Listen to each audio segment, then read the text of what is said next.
I'm Elizabeth Sankey. I'm the director of Romantic Comedy, a documentary about the genre of romantic comedies. We're here at Sheffield Doc Fest and we're talking about my film. Nice. When I was a teenager, I fell madly in love with romantic comedies. Now as an adult, I can see all the ways in which they're flawed. Everyone is white, everyone is straight, and everyone wants to get married. So why do I find myself still watching them? Over and over and over again.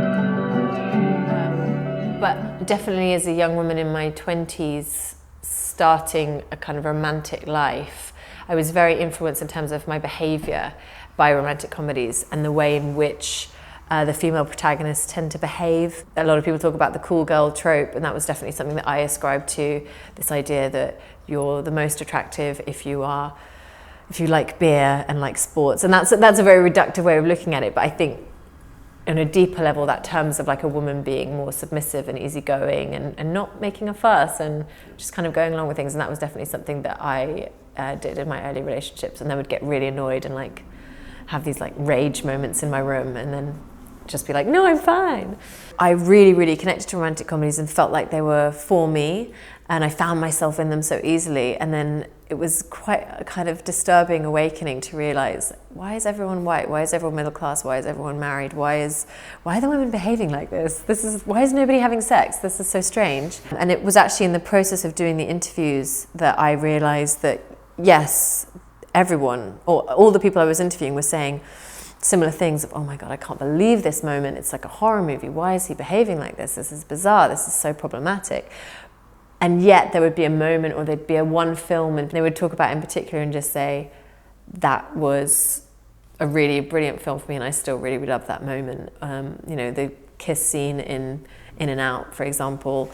And I think like that made me sort of fall in love with them again, and actually helped me to kind of process my own feelings on them. It was quite therapeutic and cathartic, because I realised that yes, they are problematic, but they still are incredibly powerful. And actually, looking towards the future of romantic comedies, that power could be used in a really brilliant way if we did incorporate stories and characters that we haven't seen before. I think because romantic comedies are just all about basic humanity and about seeing that connection, and I think we all connect to them regardless of our background, our race, our gender. I guess I have a favourite type of romantic comedy, which is a romantic comedy that's based more in reality and has equal balance on the male and female, or the two protagonist storylines. I don't like ridiculous premises or when they're too kind of fantastical. And there's a lot of great romantic comedies that do fit that mold. At the moment, I'm kind of changing it all the time, but at the moment my favourite is French Kiss, which is Meg Ryan and Kevin Kline, and it feels very European because she goes to Paris and she meets this rogue who's also kind of a criminal, and it's really funny because there's the culture clash, and I really love that one. But there's so many I feel that people don't know about that are brilliant. There's Just Right, which is fantastic. There's Saving Face, which is brilliant. There's The Broken Hearts Club, which is called a romantic comedy. There's so many brilliant ones that I don't want to pick a favourite. The composer of the film is Jeremy Wamsey, who I've been in a band with for like 10 years. It was really important that it be a score that doesn't sound like a traditional romantic comedy score, but at the same time is beautiful and cinematic and makes you feel those same feelings of love. My notes were just always like, make it beautiful, please just make it beautiful. And I think he did a really brilliant job. So we did the live score for the film yesterday for the first time, but I was so nervous and stressed about that. And it was quite stressful, the fact that it was also the UK premiere as well.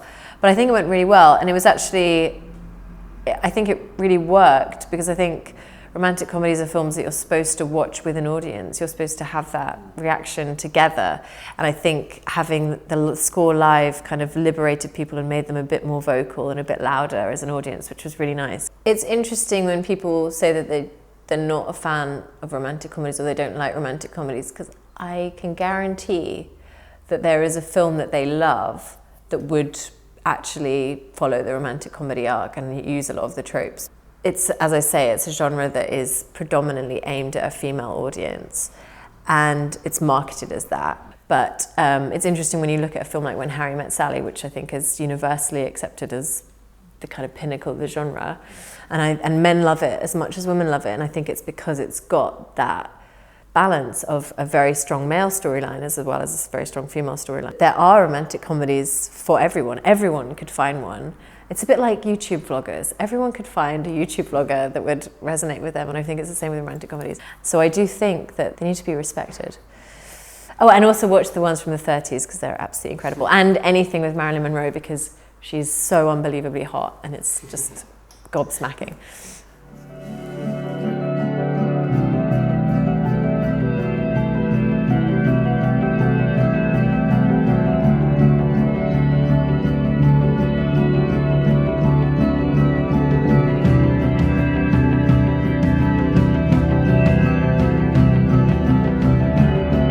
How do you feel?